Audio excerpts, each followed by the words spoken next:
নম্বর অঙ্ক করবো। তো আছে 108-এর বর্গ নির্ণয় করব। 108। এখন 108-এর বর্গ মানে স্কোয়ার। 108-কে আমরা ভাঙাবো। সূত্রে নেওয়ার জন্য আমরা 108-কে ভাঙাবো। 100 প্লাস 8 করলে 108 হয়, তাই 100 প্লাস 8 এর হোল স্কোয়ার নিলাম।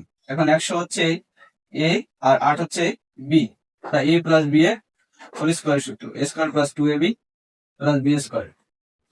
এখন এ বলতে 100 এর উপর স্কোয়ার প্লাস হচ্ছে 2 এ 100 বি 8 প্লাস বি এর মানে 8 এর উপরে স্কোয়ার। 1 এর উপরে 100 এর উপরে স্কোয়ার হলে হয় 1 লিখে 4টা শূন্য প্লাস এই সবগুলোকে গুণ করতে হবে। গুণ করলে হয় 8 গুণ 16 আর 16কে 100 গুণ করলে হয় 1600। 8 এর স্কোয়ার হচ্ছে 8 8 64। এটা 8 এর স্কোয়ার মানে হচ্ছে 8 2 বার গুণ 8 গুণ 8 হয় 64। এখন এগুলো সব যোগ করতে হবে। যোগ করলে হবে 4 6 6 1 1। এটাই অ্যান্সার।